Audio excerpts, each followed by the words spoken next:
प्रणाम आप सभी को। मेरा नाम रोशन है। दोस्तों, आज मैं आपके लिए लेकर आया हूँ राम वृक्ष बेनीपुरी जी की लिखी एक स्मरण, जिसका शीर्षक है बाढ़ का बेटा।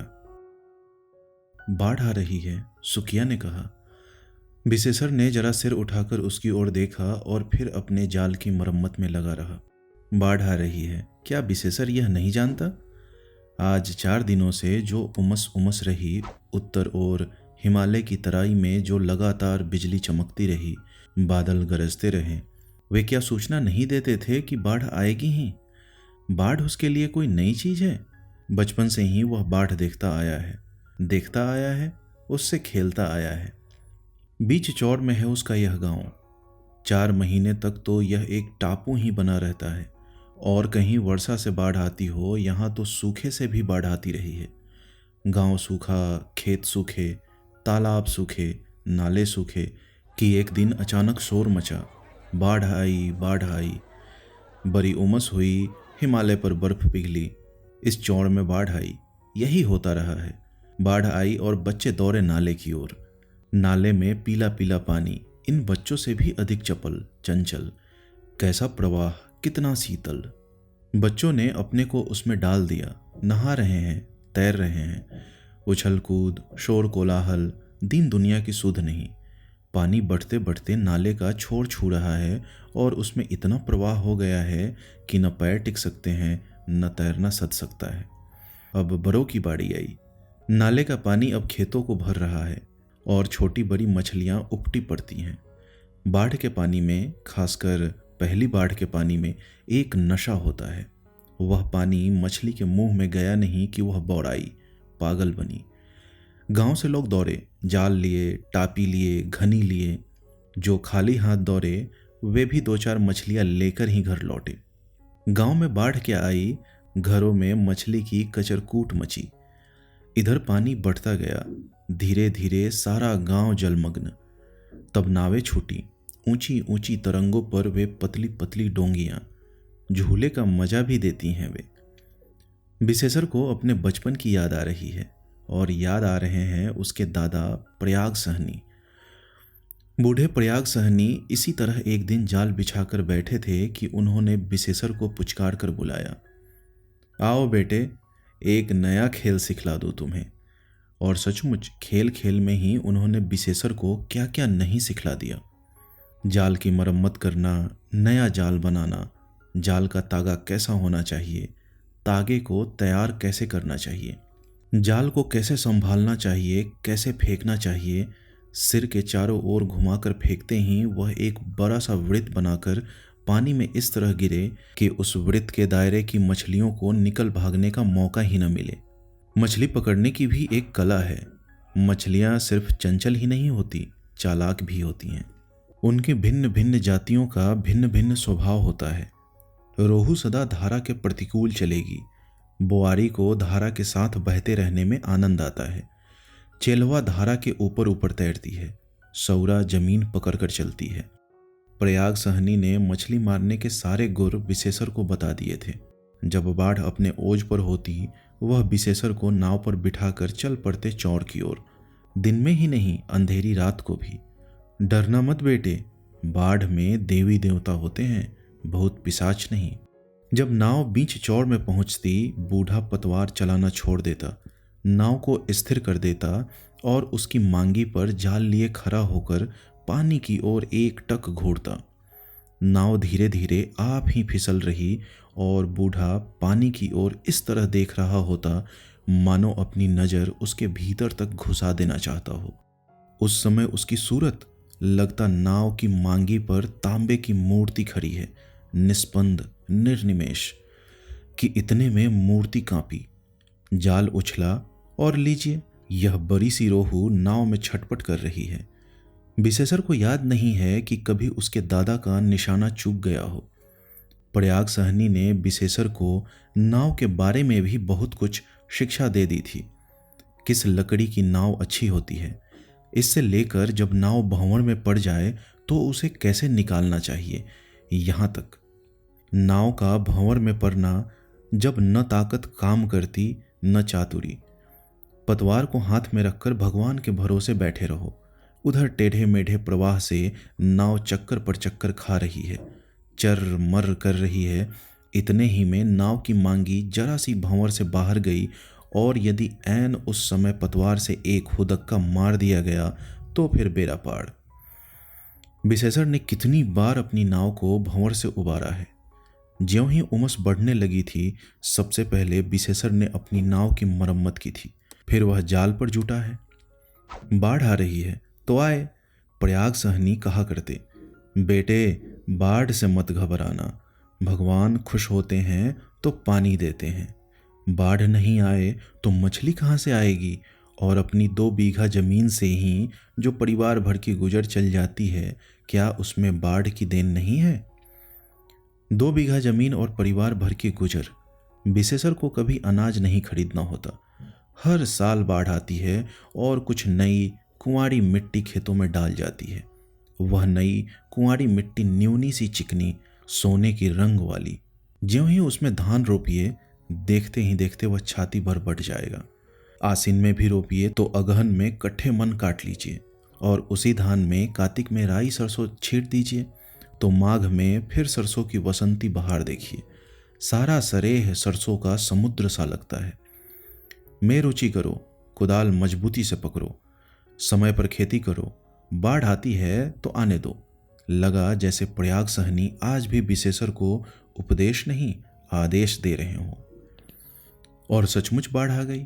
किंतु इस साल की बाढ़ को क्या सिर्फ बाढ़ कहा जा सकता है? विशेषर अपने जाल की मरम्मत में लगा रहा। उसने सोचा था वही पुराना क्रम, नाले में पानी आएगा, फिर खेतों और गड्ढों में, तब उसकी बारी आएगी। वह जाल लेकर चलेगा और बात बात में कितनी ही बड़ी बड़ी मछलियां पकड़ लाएगा। सुकिया उसे चेतावनी देकर आंगन चली गई। बाढ़ आ रही है तो मछली आएगी ही। वह पहले से ही मसाला पीसने लगी है कि अचानक हाहाकार सुनाई दिया। यह बाढ़ नहीं आई, जैसे जंगल का बाघ आया, उछलता कूदता गरजता तरजता। लोगों ने अलग से देखा, 3 हाथ ऊंची पानी की दीवार जैसे दौड़ती हुई चली आ रही हो। खेतों को, खड्डों को, मेरों को, बांधों को डुबोती, पाटती, तोड़ती। लोग भागे, हलवाहे हल बैल लेकर भागे, चरवाहे गाय भेड़ लेकर भागे। जो जहां था सिर पर पैर रखकर भागा। किंतु वह गाड़ीवान क्या करे? उसने बैल के पुट्ठों पर चाबुक लगाना शुरू किया, किंतु गाड़ी के साथ बैल कहां तक दौड़े। पानी का एक जबरदस्त हिलकोरा आया और वह लीजिए, बैलों की जोड़ी भंसी जा रही है, गाड़ी भंसी जा रही है, और उस पर बैठा हुआ गाड़ीवान चीख रहा है, बचाओ हो, मरे रे। भेड़ों का वह बड़ा रेबर, बेचारा गडरिया खदेरे जा रहा है। किंतु कहाँ भेड़ों के पैर, कहाँ इस बाढ़ का झपट्टा। जब अपनी जान पर आई, गडरिया भागा। भेड़ों का एक झुंड पानी में भंसा जा रहा है। मैं की कैसी करुण पुकार। किंतु इन चीख पुकारों पर कौन ध्यान दे। पानी गांव में घुस गया, अब घरों में घुस रहा है। पहले सारा गांव टापू लगता था, अब हर घर टापू लग रहा है। विशेषर दरवाजे की चीजों को सहेज रहा था, ढेरों को संभालता था, चारे को संभालता था, ईंधन को संभालता था, नाव को संभालता था, जाल को संभालता था, कुदाल को संभालता था, पतवार को संभालता था, और एक को संभालता होता कि दूसरे को संकट में देखता। उधर आंगन में सुकिया परेशान है। अंत में वह चिल्ला उठी, पानी चूल्हे तक चढ़ाया, दौड़ो हो। विशेषर कहाँ कहाँ दौड़े, क्या क्या बचाए। पानी बढ़ता गया, बढ़ता गया। बाहर की सारी चीजें भीग गई, भीतर की भीग रही है। कपड़े और अन्न तक को नहीं बचा सका वह। अंत में तो ऐसा लगा कि उसकी यह झोपड़ी भी कहीं बह न जाए। जो कुछ संभव हुआ लेकर वह पहुंचा गांव के नुनफर पर। गांव का यह नुनफर आज गांव का गोवर्धन बन गया है।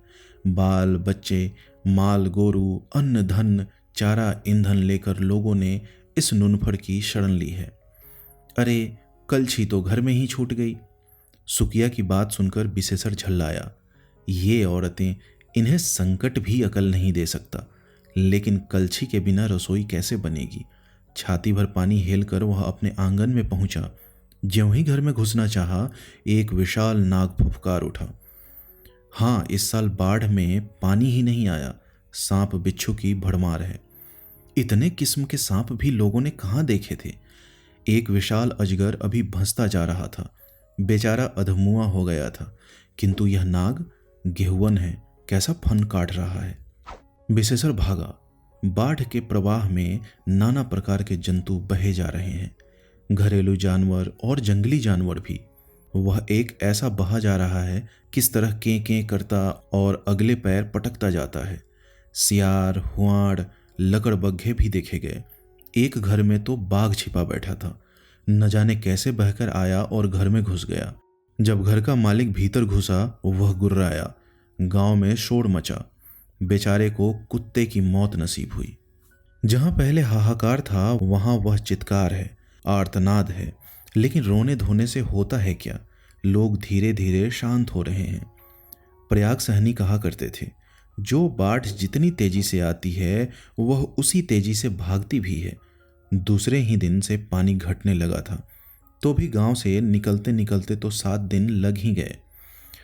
उफ, इन 7 दिनों में गांव की कैसी दुर्गत हो गई है। लगता है गांव में किसी ने बमबारी की हो। ज्यों ही पानी घटने लगा, कच्ची मिट्टी की दीवारें जो भीग गई थी, धराधर गिरने लगी। चारों ओर ढूं ही ढूं, मलबे ही मलबे दिखाई पड़ते हैं। गांव में दुर्गंध फैल रही है। अन्न की सरांध, चारे की सरांध, ईंधन की सरांध, गोबर की सरांध, मलमूत्र की सरांध। उफ, लगता है जैसे नाक फट रही हो। सारी चीजें सड़ गई। उनकी दुर्गंध में मनुष्य ने अपनी दुर्गंध मिला दी। वह करे क्या? बाढ़ में बाहर जाए कहाँ? खेतों में नई मिट्टी कहाँ तक पड़ेगी? जो मिट्टी थी, जल का प्रवाह उसे भी खोद कर ले गया। गड्ढे तक बना दिए। मेरों का तो कहीं पता ही नहीं है। किसी किसी खेत में बालू का अंबार लगा है। खेत की फसल गई, घर में अन्न भी सड़ गए। अगले दिन कैसे कटेंगे? सारे गांव में मायूसी है। सुखिया उदास है। विशेषर की आंखों में नींद नहीं आ रही है। बाढ़ आती थी, जाती थी। यह क्या बाढ़ आई थी? नहीं नहीं, विशेषर इस तरह बैठा बैठा खींचता नहीं रहेगा। उसके दादा कहा करते थे, बेटा, जो मालिक होता है वही देता है, बशर्ते कि आदमी जांगर चलावे। विशेषर जांगर चलाएगा, हाथ पैर से काम लेगा। ये पुट्ठे किस काम के, यदि ये संकट में काम नहीं आए। विशेषर ने कुदाल उठाई, घर में दरवाजे पर जहां जहां कीचड़ जम गई थी साफ कर दिया। फिर उसी कुदाल से सारी सड़ी गली चीजों को बटोर कर एक खड्डे में डाल दिया। खाद भी बने गया। जहां जहां गंदगी थी, उसकी कुदाल वहां वहां पहुंची। 2 दिन में ही उसके घर बार फिर चमकने लगे। सुकिया ने इस काम में कम मदद नहीं की। फिर विशेषर कुदाल उठाकर अपने खेत में पहुंचा। मेरों को दुरुस्त किया, खड्डों को भरा। वह खेत में फिर धान रोपेगा। जांगर नहीं चलाएगा तो गुजर कैसे होगी? दिन भर वह कुदाल चलाता रहा और रात में जाल उठाता है और चल पड़ता है चौड़ में मछली मारने। अजीब रही इस साल की बाढ़। लगता है सारी मछलियों को भी वह बटोर कर ले गई है। लेकिन विशेषर हार नहीं मानेगा। पतवार चलाते चलाते और जाल फेंकते फेंकते उसके पुट्ठे इस्पात के हो गए हैं। इनका उपयोग तो ऐसे ही समय सिद्ध होता है। जब वह भोर में चौड़ से लौटता है, कुछ छोटी बड़ी मछलियां उसकी डेली में अवश्य उछलती होती हैं। दिन भर खेत में, रात भर चौड़ में। विशेषर ने इस दानवी बाढ़ की चुनौती स्वीकार कर ली है। एक दिन सुकिया ने कहा, रिलीफ आई है, चावल बट रहे हैं, कपड़े बट रहे हैं। फिर रिलीफ आई है? भूकंप के साल भी आई थी। रिलीफ का क्या मानी होता है, तू समझती है? मैं क्या जानूं, गांव के कई लोग रिलीफ लेने गए हैं। जो जाते हैं जाने दे। रिलीफ मानी भीख। दादा ने मरते समय कहा था, बेटा, भूखो मर जाना, भीख मत मांगना। लोगों को भीख मांगने दे, तू कुदाल और जाल पतवार की खैर मना। बोरे के बोरे चावल, गड्डी के गड्डी नोट बट रहे हैं। लेकिन विशेषर अचल अडिग अपने काम में जुटा है। अब पानी कम हो रहा है, अपनी हंसली दे, बंधक रखकर कुछ पैसे ले आऊं और बीज खरीद कर धान रोप दूं। सुखिया कुछ उज्र कर सकती थी। उसने हंसकर हंसुली उतार दी। हंसुली हाथ में रखते ही विशेषर की आंखें छलछला आई। यह पहली बार है जब उसे बीवी का गहना बंधक रखना पड़ रहा है। लेकिन वह तुरंत संभला और हंसकर बोला, भगवान मालिक है सुक्को रानी, फसल आएगी और हंसुली के साथ सूद में करण फूल भी लाएगी। यहाँ से 20 मील पर बीज मिलता है। दूसरे दिन थोड़ी रात रहते विशेषर यहाँ से चला और आधी रात को नाव पर बीज लाद कर पहुंचा। आज भोर से ही वह खेत में धान रोप रहा है। उसकी बगल में सुकिया है। सुकिया यूँ तो घर आंगन के ही काम में लगी रहती थी, लेकिन बाढ़ के पानी का क्या भरोसा, और खेत सूख गया तो फिर धान में हरियरी आने में भी पखवाड़ा लग जाएगा। अतः वह भी जुटी है, डटी है। हरे हरे धान के बीज जमीन पाते ही जैसे सिर उठाने लगते हों। विशेषर खेत रोप रहा है और उसके रोम रोम पुलकित हो रहे हैं। बाढ़ आती है, बाढ़ जाती है। समय पर यदि खेती हो गई तो सारी क्षतिपूर्ति हो जाती है। उसकी आंखों में वह दृश्य नाच रहा था जब ये बीज लहलहा उगेंगे, बढ़ने लगेंगे, फैलने लगेंगे। कार्तिक में छाती भर धान आ जाएगा और माघ आते ही इन खेतों में सरसों का पीला समुद्र लहराने लगेगा। उसी समय आकाश में एक हवाई जहाज जा रहा था। इधर बाढ़ क्या आई, हवाई जहाज की भरमार हुई। नेता जा रहे हैं, अफसर आ रहे हैं, इंजीनियर आ रहे हैं।